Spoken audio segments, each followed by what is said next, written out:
ఇయాల రేపు అమ్మ నాయనలు పోరల్ని ప్రైవేట్ బళ్ళకు తోలేదానికే మొగ్గు చూపెడుతుర్రు. సర్కార్ బళ్ళు అంటే కాంతలేరు.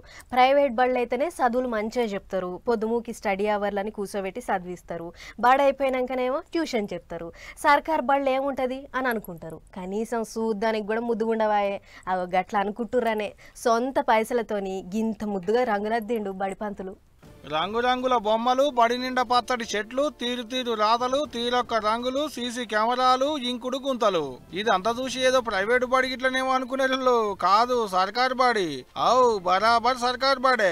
జనగామ జిల్లా పాలకుర్తిలున్న చిన్న బడి ఇది. అట్లని మళ్ళా సర్కారోళ్ళు గిట్లేమన్నా నున్నగా చేపించిలేమో అనుకునేరు. బడి పెద్దసారు సొంత పైసలతో చేపించిండు గిట్లా. ఇగో గీసారే గింత మంచి గిలం చేసింది. పేరు శ్రీనివాసు. బడి నిండా బొమ్మలు వేపియాలనేటి ఆలోచన సార్కి ఎందుకు వచ్చిందంటే, చుట్టూ అన్ని ప్రైవేట్ స్కూల్సే. ఈ పాఠశాలకు చాలా తక్కువ పరిధిలో ఉండేవి. దాదాపు పేరెంట్స్ అంతా అక్కడికే ఎక్కువ తోలేవారు. అది గమనించినటువంటి మేము ఉపాధ్యాయులు అందరం కలిసి మరి పాఠశాల ఎట్లయితే అభివృద్ధి చేయాలని ఒక ఆలోచనకు రావడం జరిగింది ఆ నెలలోనే.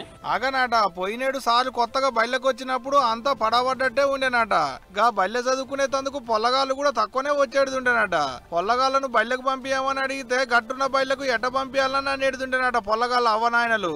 అందుకనే రంగులద్ది ముద్దుగా అలికి పూసినట్టు చేయాలనుకున్నాడట సారు. ఓ 4 లక్షల దానిక ఖర్చు పెట్టి సొంత పైసలతోని గిట్ట రంగులద్ది ముద్దుగా తయారు చేయించిండు అన్నట్టు.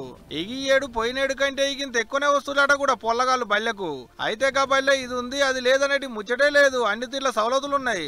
అన్ని ఊళ్ళల్లో కూడా ఇటనే ఉండేనా అంటే సర్కారు బళ్ళు మూతలు పడే ముచ్చటే ఉండదు పోండ్రి.